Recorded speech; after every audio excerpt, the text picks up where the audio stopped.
Batata Bamama Bandeko, mesdames, mesdemoiselles, messieurs, bonsoir. Ce vendredi 17 novembre, ici RDC Horizon 2023, nous revenons dans vos maisons. Merci de nous y accueillir. Avec Cornelis Nlandou de Onesha Africa et l'agence congolaise de presse. Cornelis, bonsoir. Bonsoir Patrick. Pasteur Bobo Koyangba de MPB TV. Pasteur Bobo, bonsoir. Bonsoir Patrick Hugo. Ça fait bien longtemps qu'on ne s'est plus revu. L'équipe technique est là au grand complet. Tout le matériel est prêt. Voilà, nous sommes RDC Horizon 2023. On se rapproche de l'horizon. La campagne électorale va bientôt commencer, comme vous pouvez le voir derrière moi. Nous sommes à 1 jour et 14 heures et quelques minutes avant le début de la campagne électorale. Les élections sont prévues pour le 20 décembre 2023, dans 33 jours. Les choses commencent à bouger, les états-majors, les médias, tout est en train de s'activer. Mais avant d'entrer dans le vif du sujet et donc de parler du début de la campagne électorale, nous allons faire comme nous faisons dans nos habitudes, survoler quelques points d'actualité. Qui veut prendre la main pour 2 points d'actualité qui vous ont marqué ces derniers temps? Il faut dire que ça fait 1 mois qu'on ne s'est plus vu, mais tout le monde a été bien fort occupé. Mais écoutez, moi, peut-être que je n'aurai qu'un seul point d'actualité. C'est comme nous allons quand même parler de la campagne électorale. Voilà, il faut peut-être circonscrire le terrain, disons, l'esprit de ce terrain-là, le terrain congolais. Voilà. Et je parlerai plutôt de ce qui se passe à Malemba-Nkulu. Ah, effectivement, dans le Haut-Lomami. Dans le Haut-Lomami, le massacre, et d'ailleurs, c'est devenu viral sur les réseaux sociaux. Ce qui a plus marqué les gens, c'est cette demoiselle de 17-18 ans à peu près, qu'on est en train pratiquement de massacrer. Et il faut condamner cette histoire avec la dernière énergie, parce que nous avons connu des violences chez nous, des massacres, et il ne faut pas que ça revienne. On nous rappelle que la fille n'est pas décédée. C'est celle-là d'ailleurs qu'on présente dans les réseaux sociaux comme étant la rescapée des massacres de Malemba-Nkulu. Bon, heureusement qu'elle n'est pas décédée, parce que le cheminement du calvaire qu'elle a connu. Bon, moi j'étais... Oui, mais là, vous commencez l'histoire par la dame, c'est pas... Mais je voulais terminer. Je n'ai pas fini. Ça ne commence pas parce que, comme vous touchez ça ne commence pas par la dame, là. Ça commence par... Il y a eu deux motocyclistes tués. On a tué un taximan katangais.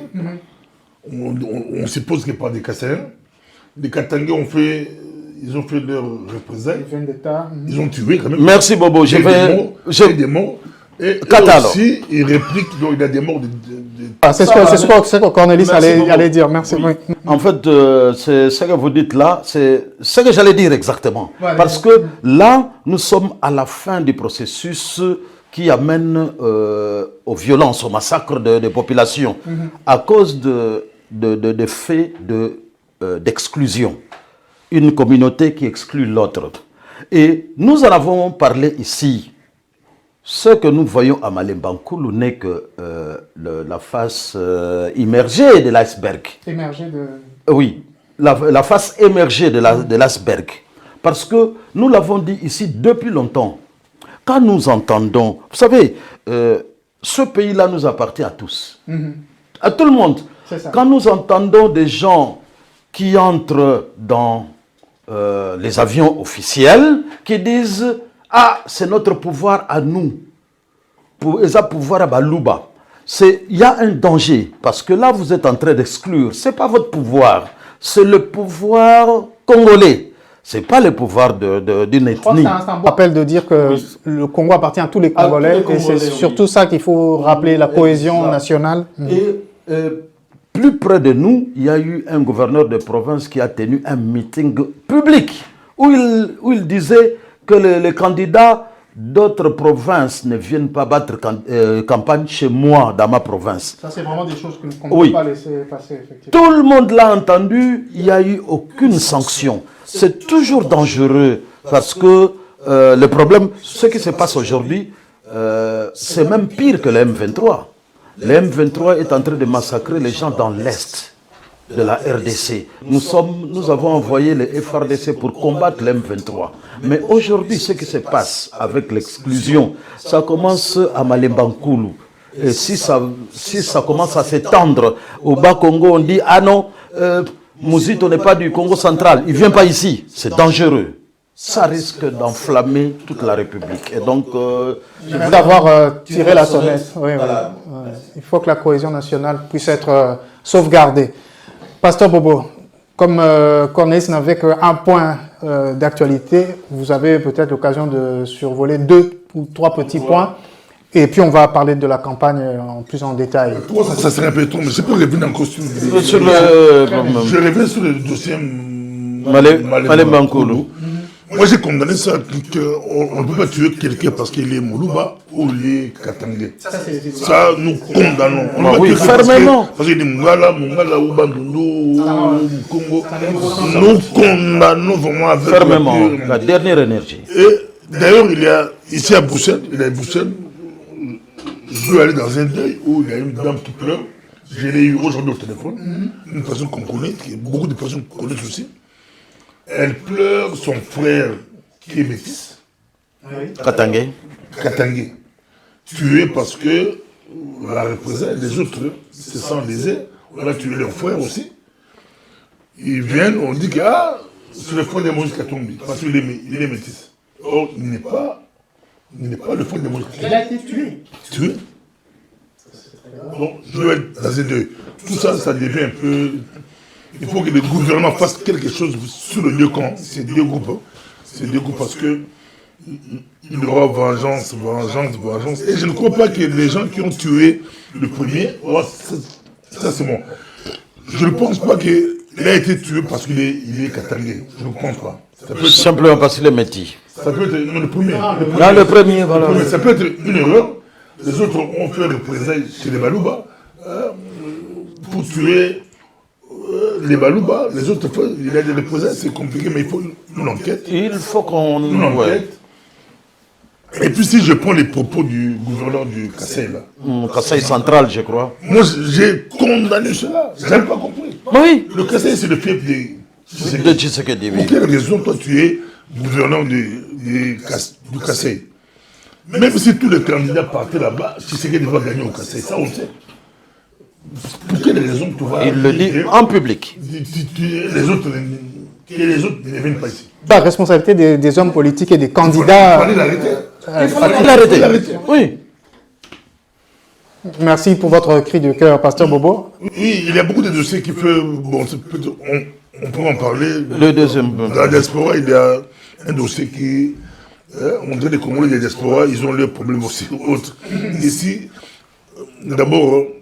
Au Congo, c'est les élections, mais ici, il y a un grand concert qui sera à Paris avec Fali Poupa. Aujourd'hui, je vois une vidéo où je salue Dido, Asbel Church. Dido, la Boga. On les a aussi appelés pour aller faire sécuriser le concert. Donc, c'est comme s'ils prennent aussi les bras de l'Europe pour aller. Ils ont fait coalition. Les combattants ont fait coalition de partout. Il y a aussi eux qui font coalition pour aller sécuriser le conseil des Fali à Paris. Donc nous demandons l'apaisement. C'est des Congolais censés à rien, que les gens puissent s'entretuer. Donc pendant que nous sommes focalisés, heureusement il y a un candidat combattant, RSKZ, qui est combattant. Parmi les 26, mais parmi les députés, il y a aussi beaucoup d'amis députés. Entre autres, qui vient de décéder, Serge Ouello. Serge Ouello, oui. Comment on était samedi. Mais il n'a plus été combattant. Il était combattant et il est parti.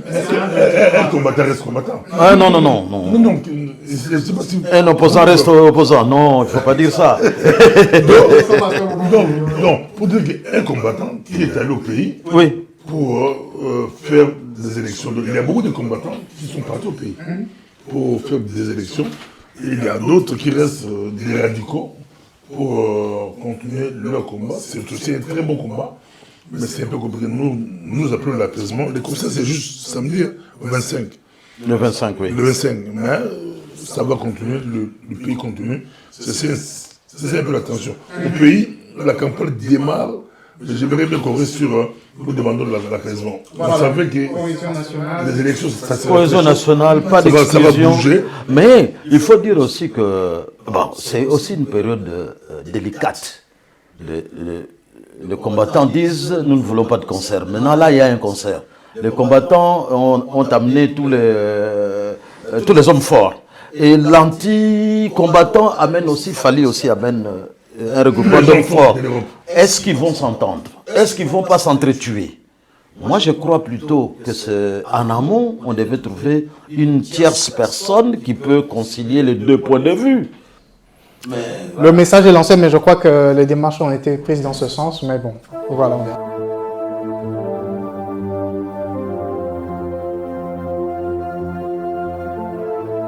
Donc, au début de la campagne électorale, à partir de ce 19 novembre, il y a 26 candidats, dont 2 femmes. On parle un peu du genre, même si ça ne plaît pas à certains.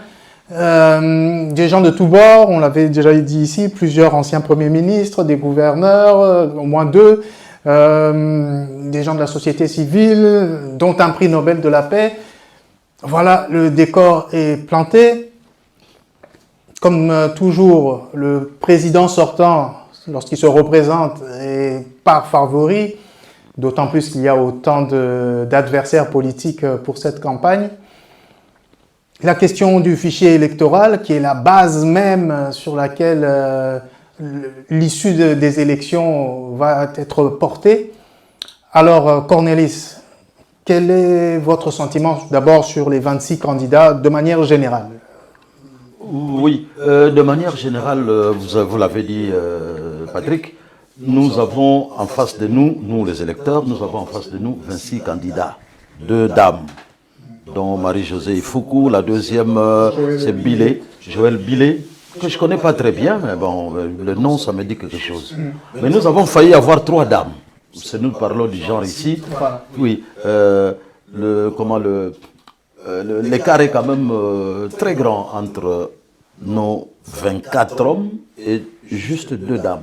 Nous avons failli avoir une 3e dame, Bernadette Tokwaoulou, qui avait annoncé qu'elle serait candidate, mais dès que le moment est arrivé, elle avait disparu. Bon, dommage. Oui. Alors, bon, tous les candidats se valent, hein, on ne sait pas, tous les candidats se valent. Vous pensez que cette fois-ci, on aura un débat sur les programmes, etc., ou ça sera sur les noms? Puisque, par exemple, tout à l'heure, vous disiez, Joël Mbile, le nom me dit quelque chose, mais voilà. Est-ce que on va se porter sur des noms? C'est juste des spéculations qu'on fait pour le moment. La campagne n'a pas encore commencé, on verra. Vous pensez que ça sera une campagne de débat d'idées ou de popularité sur les noms et des choses comme ça? Vous savez, nous allons avoir, sans crainte de me tromper, nous allons avoir les deux. C'est-à-dire un débat d'idées, mais sur les candidats dont on connaît les noms. Parce que c'est difficile, vous savez, nous avons une société, notre société africaine, et peut-être société congolaise, où on se focalise sur du déjà connu. On n'aime pas l'inconnu. Et donc, qu'on le veuille ou non, nous avons au moins peut-être 5 grands candidats, et les gens vont plus se focaliser sur ce que ces 5 candidats vont dire. Alors, vous m'avez posé la question de savoir si ça va être le débat d'idées. Vous savez, il n'y aura pas de débat d'idées.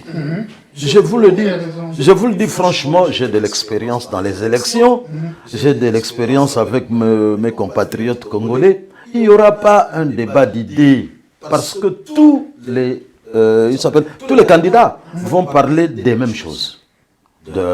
D'amener le bonheur aux Congolais, de tripler les salaires, d'amener l'électricité. Donc, tous les programmes sont pratiquement les mêmes. Et d'ailleurs, tous les présidents des partis politiques vous le diront.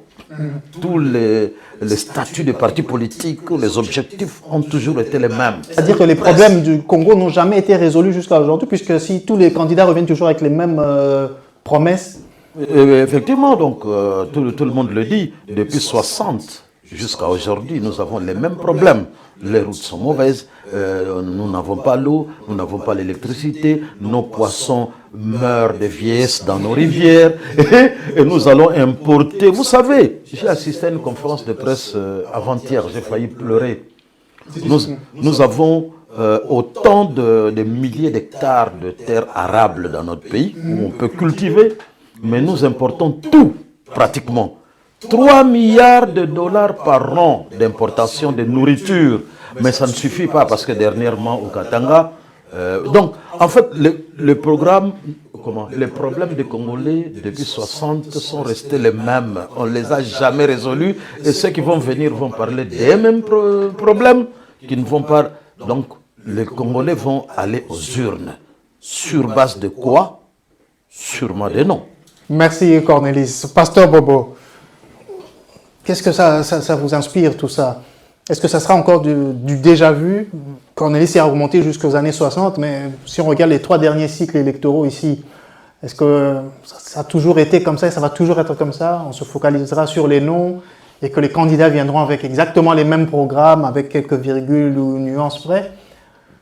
Non, comment vous pressentez cette campagne? C'est pas les mêmes programmes qui vont venir. Je ne suis pas d'accord avec Cornelis. Voilà. C'est pas les mêmes programmes que chacun a. Quand on écoute comment Moko d'abord, c'est un peu différent, Tshisekedi c'est différent, ou Fayoulou, bien que la politique, comme il dit, tous promettent du bonheur. Mais ici, ça sera beaucoup plus la popularité. Ça va se jouer sur la popularité, comme ça a toujours été le cas. Là, je suis d'accord avec lui. On a vu 2006 avec Bim Kabila, 2011 Tshisekedi. Tshisekedi Kabila. 2018, c'était deux opposants populaires. 3. Non, le troisième n'était pas populaire. C'était 2 populaires. Ah oui, de Fayoulou. Il y avait Chadari qui était du pouvoir. Il n'était pas populaire. Ah bon? Fayoulou Tshisekedi. Ouais. Ils ont fait du succès. Il y avait des milliers de personnes qui les suivaient partout. On n'a pas vu. D'ailleurs, on ne peut faire des reproches à Chadari d'avoir bouffé l'argent sans faire campagne. On n'a pratiquement pas vu Chadari, c'est vrai. Mais maintenant, il y a 26 candidats. Nous, on avait déjà pointé 4 candidats, mais je pense que les candidats qui vont faire du plein, en tout cas, les projecteurs, les caméras, vont... D'ici là, ça va se dessiner d'ici là. Au lieu de... Il commence samedi, déjà à l'affiche, on a 2 grands événements. Si c'est que pas le stade des Martyrs, c'est pas un hasard. Salle de 80 000 places. Et, et pour le contrer, il faut le pont de Bandono. C'est son fief naturel. C'est qu'il peut aussi faire. Il fait le plein. 100 000. Donc maintenant, on attend Katumbi va commencer ou Kisangani. Pas l'équipe. C'est le même jour. Ah, donc Katumbi pour Kisangani. Donc la campagne commence dimanche sur les chapeaux de roue. Non, Kisangani, c'est mon Kweke. Ah oui, c'est vrai. Mais là, je demanderai à mon confrère, mon aîné, Cornelis, s'il peut nous expliquer qu'est-ce que Katumbi peut faire à Kisangani. Est-ce qu'il peut faire le plein à Kisangani? Ça, je ne sais pas. À toi, ça, on verra s'il peut commenter là-dessus. Mais c'est la parole là. Son fief, c'est Katanga. Oui, fief naturel. Mais bon, s'il met beaucoup d'argent, il peut faire le plein. Donc ça commence bien. Si Katumbi réussit à faire le plein à Kisangani, là, il marque le point. On sait que la frange orientale est swahilophone. Non, s'il réussit à faire le plein à Kisangani, c'est sa langue maternelle. C'est que ça commence bien pour lui. Parce qu'il peut faire le plein à Kinshasa aussi.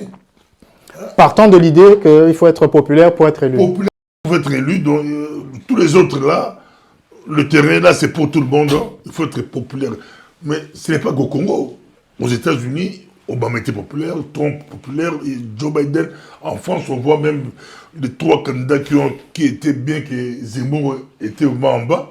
Zemmour faisait des pleurs, Marine Le Pen des pleurs. Macron aussi faisait des pleurs. Mais dans votre principe, il y a l'exception Macron, justement, puisqu'il n'avait aucun parti, il n'était pas connu et il a dépassé tout. Non, mais quand il fait des sorties... C'est l'exception. C'est l'exception, oui. Quand il fait des sorties, c'est des pleurs. Macron ne le fait pas seul. Macron, quand il fait des conférences, c'est des pleurs. Même quand il a fait son truc, là, quoi, En marche. En marche. Il a fait succès parce que quand il fait c'est bon parleur. Quand il fait des sorties, des campagnes médiatiques, des campagnes électorales, en France, il faut être plein. Mais il n'était pas connu au départ. Il n'était pas connu, mais il faisait des pleins. Même si c'est 26 candidats, même si tu n'es pas connu, si on voit par exemple un Reste Kazadi qui fait des pleins, ça va étonner, ça va intéresser les médias. L'impact de l'image, la force de l'image. Voilà, ça c'était on a brossé un rapide tableau, mais comme le disait Cornelis et Pasteur Bobo, de toutes les façons, ça va se polariser sur 4 ou 5 candidats. C'est d'ailleurs une loi statistique que tout le monde connaît. Donc on va voir comment ça va se passer sur ces 20% des candidats qui vont attirer vers eux toutes les voix, tous les suffrages. En parlant de suffrage, on va entrer sur la question du fichier électoral. On le disait d'entrée de jeu que c'était la base. C'est dans ce vivier-là que tous les 26 candidats vont essayer, en tout cas les candidats présidentiels, parce que c'est sur eux qu'on se focalise, mais on reviendra sur la question des législatives, puisque c'est eux qui ont le vrai pouvoir normalement. Tous les 26 candidats vont essayer d'attirer vers eux les voix des électeurs. Nous sommes de la diaspora.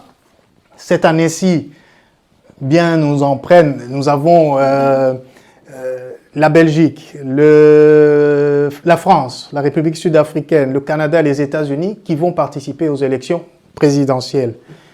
Sur cette question du fichier électoral, Cornelis, est-ce que vous avez des éléments sur les dernières données sur la Belgique, la République sud-africaine, la France? Est-ce que la diaspora va être une masse critique pour faire balancer, pour favoriser ou balloter un candidat ou un autre? Oui, excusez-moi, vous voyez que pendant que vous étiez en train de me poser la question... C'est-à-dire que nous allons avoir une information très, très intéressante. Oui, j'étais en train de chercher un élément que j'avais stocké ici, mais que je ne retrouve pas. Justement, en ce qui concerne le fichier électoral, le problème avait été posé déjà en amont. Le fichier électoral était, pour l'opposition, corrompu. Et le Kinshasa disait, ah non, c'est un fichier fait par des experts, ainsi de suite. Et la CENI a fait appel à des experts internationaux. Oui. Qu'elle-même a nommé ou qu'elle-même a désigné. Il n'y a pas eu appel d'offres. C'est ce qui est quand même intéressant à relever. Et c'est ce qui fait que ces experts-là ne sont pas crédibles vis-à-vis de l'opposition. Parce que ce ne sont pas des experts qui ont été recrutés via un appel d'offres. C'est des experts que... Et dans ces experts-là, ce sont des individualités que Kadima connaît, ou peut-être le président de la CENI, que le président de la CENI connaît, ou que le vice-président de la CENI connaît. Peut-être que ce sont des amis, ils ont travaillé ensemble, on ne sait pas. Mais en tout cas, ce sont des experts qui n'étaient pas... qui n'avaient pas pignon sur rue. Donc il faut rester dans la traditionnelle OIF, des choses comme ça. Non, mais en fait, les experts, ils peuvent être indépendants ou des institutions. Mais il faut qu'il y ait un consensus parce que le processus électoral, le processus électoral est un processus qui concerne toute la République. Ce n'est pas une affaire de Kadima, c'est une affaire des Congolais. Et surtout que ça se fait avec l'argent du contribuable. Ce n'est pas l'argent des amis des Kadima qui ont donné. Non, c'est l'argent public. Et donc, ça concerne et le pouvoir et l'opposition. Pas seulement le pouvoir. C'est ce qui a manqué à la CENI pour rendre le processus crédible. Et donc, pour le fichier électoral dont on parle ici, jusqu'à aujourd'hui, il restera corrompu vis-à-vis de l'opposition. Parce que aucune... Quoique, tout dernièrement, il semble que la société civile... Oui, et les églises commence à dire que voilà, on les écoute. On commence à... Je vous laisse finir. Effectivement. Vous savez, l'église catholique et l'église protestante, comme vous dites. L'église du Christ, oui. C'est l'église protestante. Elles disent qu'il faut faire un pas en avant. Donc en fait, on fait tabula rasa. C'est ce qu'ils disent, tabula rasa, ou au contraire des critiques antérieures où il faut dire que non, pour aller... parce que nous avons assisté à une conférence de Monseigneur Cholet pour la conférence épiscopale la Cinco, et le représentant de l'église l'église du Christ au Congo, le CC, qui disait qu'on ne peut pas aller aux élections sans consensus sur les... En fait, aujourd'hui, les deux églises ont pratiquement changé de discours. Ils ne font plus marche arrière, mais ils veulent regarder vers l'avant pour dire qu'il faut que nous allions aux élections. C'est un peu ça, oui. Pasteur Bobo, je n'ai pas laissé à Cornelis le soin de répondre sur la diaspora, alors je vous pose la question. Est-ce que sur la diaspora, vous pensez que la masse des enrôlés pourrait faire balloter les voix d'un candidat ou d'un autre, ou d'une candidate? Non, ça c'est symbolique. 3000 personnes. Sûrement. 3000 personnes, c'est 40 millions d'enrôlés. On dit 3000 personnes, c'est rien. C'est vraiment de l'ordre du symbole. C'est symbolique, mais ça peut aussi jouer du côté psychologique. Si ça sera annoncé, je ne sais pas quand est-ce que ça sera annoncé. Mais le problème qui se pose dans la diaspora, la diaspora a toujours pesé. Les voix de la diaspora contre le candidat de la diaspora a toujours été le plus populaire. On a vu, en 2006, la diaspora soutenait Bemba. 2011, la diaspora a soutenu Etienne Tshisekedi de Amonumba. Et quand il a perdu, on l'a bonné Matongué, passé par là. 2018, la diaspora a soutenu les deux candidats, Fayulu et Tshisekedi. En fait, la diaspora a toujours soutenu l'opposition. L'opposant. L'opposant est plus ou le plus populaire. Opposant populaire. Donc, cette fois-ci, ça sera un peu différent. La diaspora sera divisée. Peut-être une légère majorité sera pour l'opposant, mais il y a aussi beaucoup de personnes de la diaspora qui soutiennent Félix Tshisekedi. Est-ce aussi parce que parmi les candidats, il y a beaucoup de gens qui sont de la société civile et beaucoup qui ont des liens avec la diaspora? Est-ce que c'est ça qui... Non, ça pèse parce que les gens, tu vois, même les musiciens, pour être considérés, il faut venir à Paris. Ils ont fait, Fali a fait le stade plein, mais ça ne compte pas. Il va jouer ici, Arena, 40 000 places, c'est le sommet.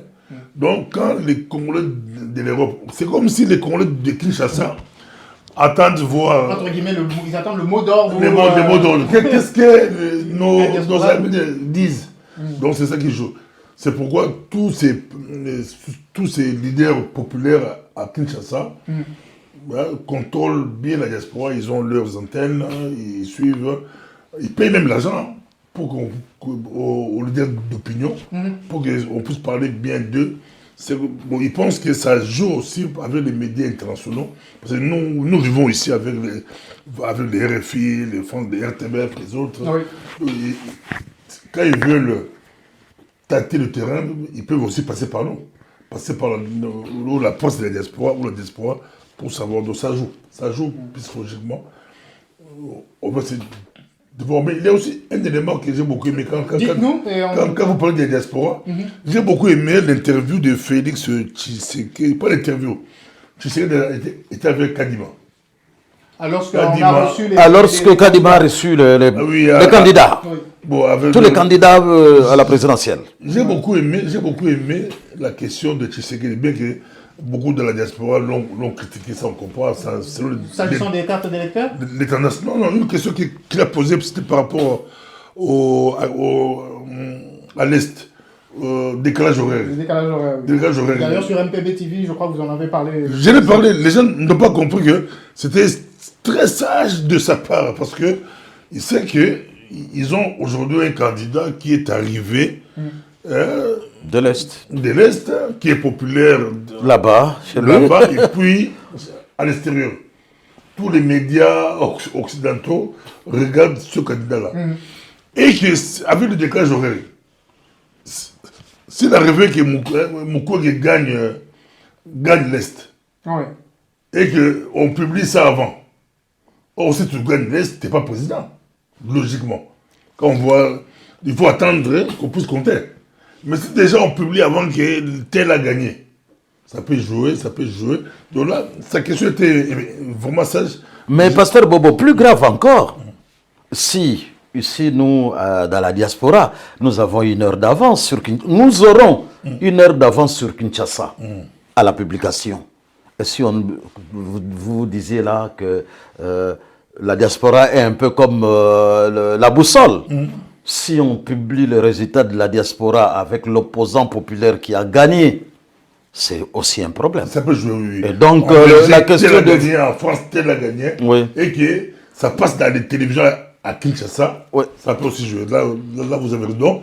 La question de Tshisekedi, il n'est pas bête. Parce que les gens ont cru que c'est n'importe quoi. C'est pas de n'importe quoi. Oh, c'était calculé. Mais ce qui était aussi symptomatique, c'est que Félix Tshisekedi critique aussi les pratiques de la CENI. C'est intéressant parce que finalement il y a eu unanimité contre Kadima. Contre l'équipe Kadima. Et ça interpelle quand même. Bah, ça fait vraiment la vitalité de la démocratie. Il veut expliquer que non, la CENI, ce n'est pas la présidence. Parce que des fois, on confond que la CENI égale Tshisekedi. Voilà. Tshisekedi, c'est la CENI. Bon, quand il vient, c'est par stratégie ou c'est vraiment... C'est bon, c'est pas juste pour voir. Voilà. Il faut reconnaître au président sortant qu'il a toujours exprimé qu'il y avait séparation de pouvoir et qu'il ne pouvait pas intervenir. En tout cas, il a toujours exprimé. Avant de clôturer, on va quand même annoncer que dans quelques temps, on va faire une conférence de débat sur justement les élections. Pasteur Bobo disait à juste titre, dans la diaspora, les élections présidentielles seront vraiment symboliques. Et dans cet esprit de symbole, on va organiser une conférence de débat où il y aura effectivement des échanges sur le système de vote, etc. Et je voudrais partager avec vous justement ce graphique que vous voyez derrière nous. Pasteur Bobo l'avait dit tout à l'heure aussi. Nous avons quoi?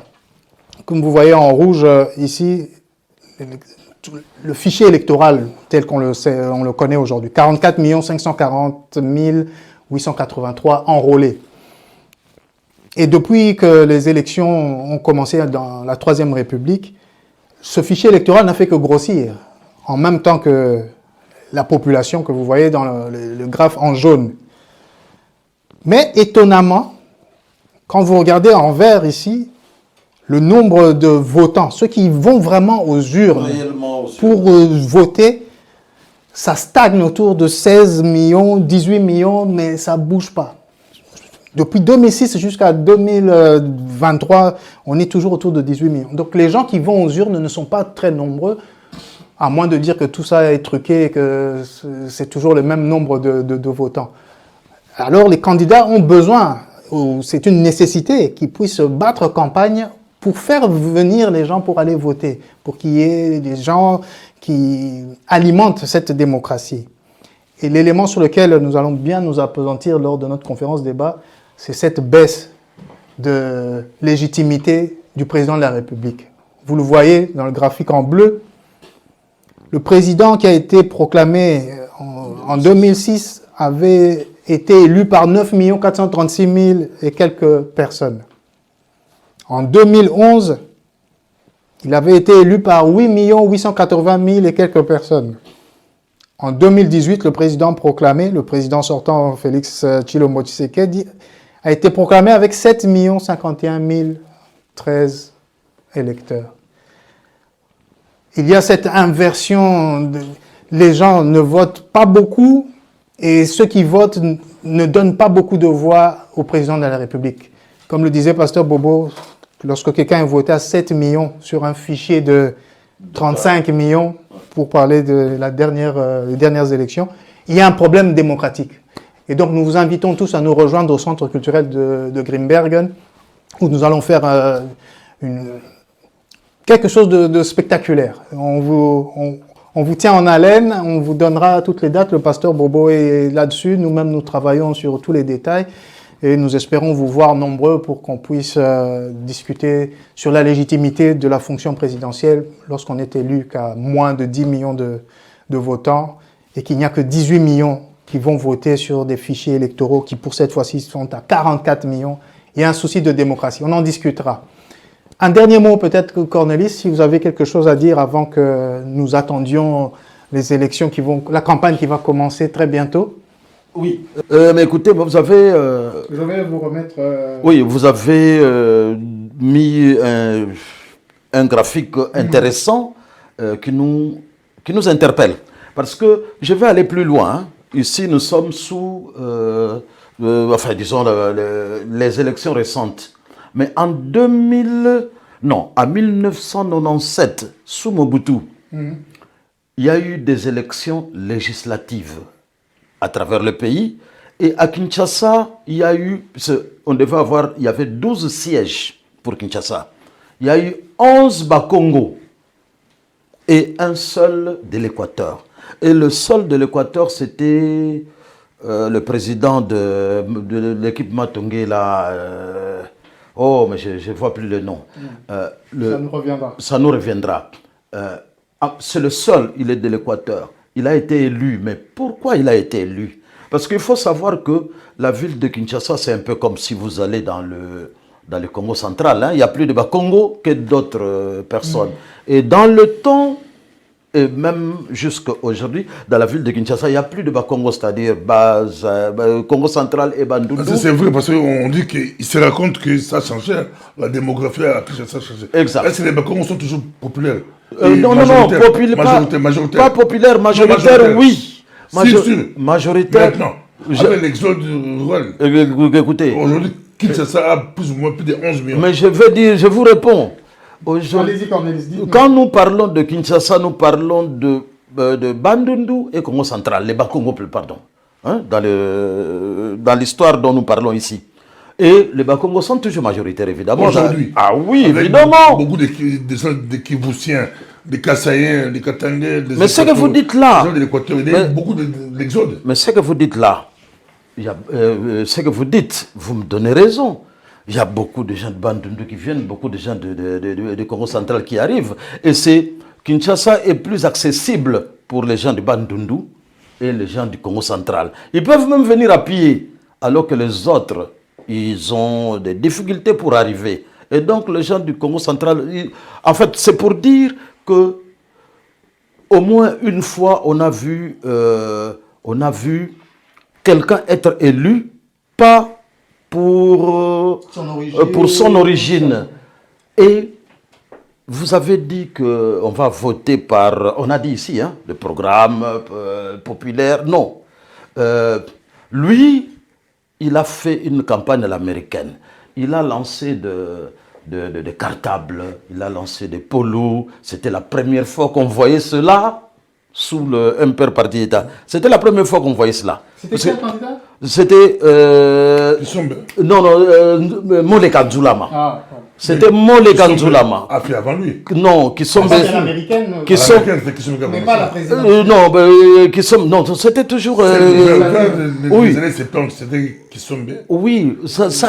Nzulama, c'est les années 80. Oui, Kisombe, lui, Kisombe était connu à travers toute la République. Mole Kanzulama, c'était... lui, il a fait il a utilisé des avions, ce que Kisombe ne connaissait pas. Mole Kanzulama a utilisé des avions pour larguer des t-shirts, des cartables. Et vous savez, sous Mobutu, même aujourd'hui, il y avait des circonscriptions électorales. Mole Kanzulama a été voté même par des gens qui n'étaient pas dans sa circonscription électorale. C'était la première fois qu'on voyait une élection, une campagne à l'américaine. Alors, je voulais un peu revenir sur la campagne d'aujourd'hui. Oui. Vous savez, peut-être je vais... Non, allez-y. Non, ça sera le dernier mot. Ensuite, le pasteur Bobo dira aussi quelque chose. Sur la campagne d'aujourd'hui, vous savez, la CSA, donc le Conseil supérieur de l'audiovisuel et ainsi de suite, a déterminé un horaire de passage des candidats. Oui. Les candidats vont passer un à un. Il n'y aura même pas de débat.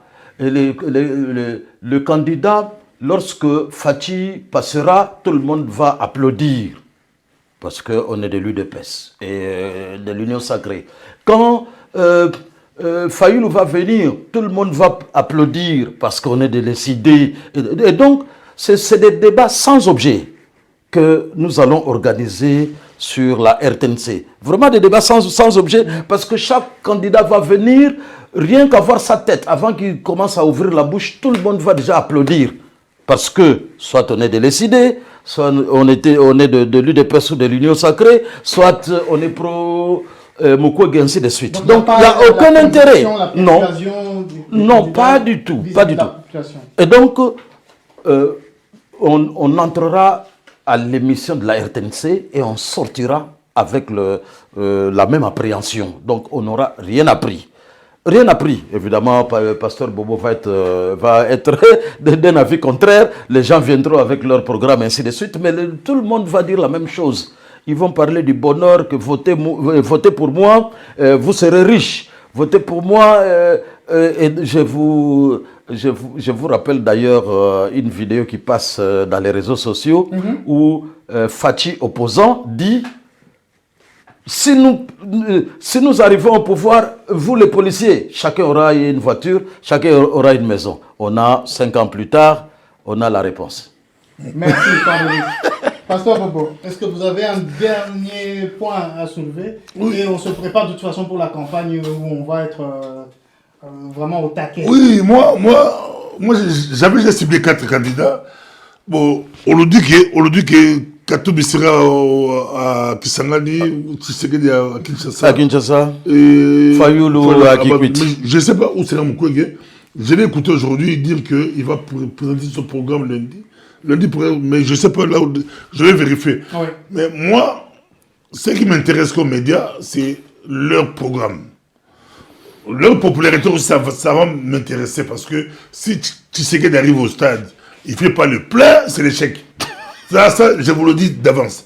Si Fayulu Abandoudou, tu ne fais rien, et si Katumbi fait le plein à Kisangani, qui n'est pas son fief, là, il marque un but. Mais s'il ne fait rien, on peut. Bon, s'il peut Piaka, comme dit Piaka, ou Oazé, quoi, là, c'est dangereux. Mais je voulais dire, Pasteur Bobo, que Katumbi n'a pas été. Bon, je ne voudrais pas utiliser les termes. Katumbi a été malin. Il a commencé sa campagne avant la campagne. Parce que, pourquoi il va à Kisangani? Pourquoi? Dites-nous. Ah, mais c'est parce qu'il a fait, avant qu'il soit candidat, il avait déjà commencé à construire un hôpital. À Kisangani. Oui, qu'il a équipé. Donc il va commencer tout de suite avec... des gens qui le connaissent, des gens qui savent que non, c'est le gars qui... Ça fait partie des stratégies. Stratégie, il l'a fait avant. Hein. Oui, voilà. Il a aussi un dernier mot, c'est Kadima qui nous dit, Kadima qui nous a dit, bien que, bon, on n'a pas eu le temps de parler du problème des mecs Tshisekedi Fayulu, mais Kadima qui nous dit, personne ne sera nommé. Personne ne sera nommé. Parce qu'il y a quelqu'un qui avait été nommé avant. En tout cas, c'est Kadima. Donc, ça fait 3 jours que je ne dors pas bien, je réfléchis. Personne ne sera nommé. Et il dit qu'il y a des listes qui circulent, on lui prend des listes pour nommer, mais personne. S'il respecte sa parole, ça sera bien. Et ça prouve une fois plus que... S'il respecte sa parole, que personne ne sera nommé à tous les niveaux, là, ça sera bon. Ouais. Et je crois qu'un des chevaux de bataille pour la République, ça sera la justice. Parce que lorsque quelqu'un vient vous proposer de l'argent pour faire quelque chose qui n'est pas de l'ordre de votre devoir ou pour des promesses, etc., normalement, ça c'est de la corruption. Et triste pour deux provinces, comme a dit Tshisekedi, Rutshuru, et ils ne vont pas voter, malheureusement. Le président sortant a dit c'est mort. C'est triste. Voilà. Non. On va s'arrêter là pour ce soir. Vous voyez vous-même comment l'ambiance sera très très chaude durant cette campagne. Espérons que tout ira pour le mieux. Nous rappelons ce que Cornelis a dit et que Pasteur Bobo a également dit. La cohésion nationale, pas question d'avoir des incitations à la haine, etc. Le Congo appartient à toutes les Congolaises et à tous les Congolais. Et c'est pour le bien de ce peuple que ces 26 candidats à la présidentielle et tous les autres au niveau législatif sont en train de concourir. Alors, pêchez-vous et à nous revoir très bientôt pour notre conférence débat sur la démocratie en République démocratique du Congo. Merci. Oh, j'ai failli oublier. Un bon anniversaire à tous ceux qui sont nés aujourd'hui et une pensée à ma chère sœur, qu'elle repose en paix. Voilà.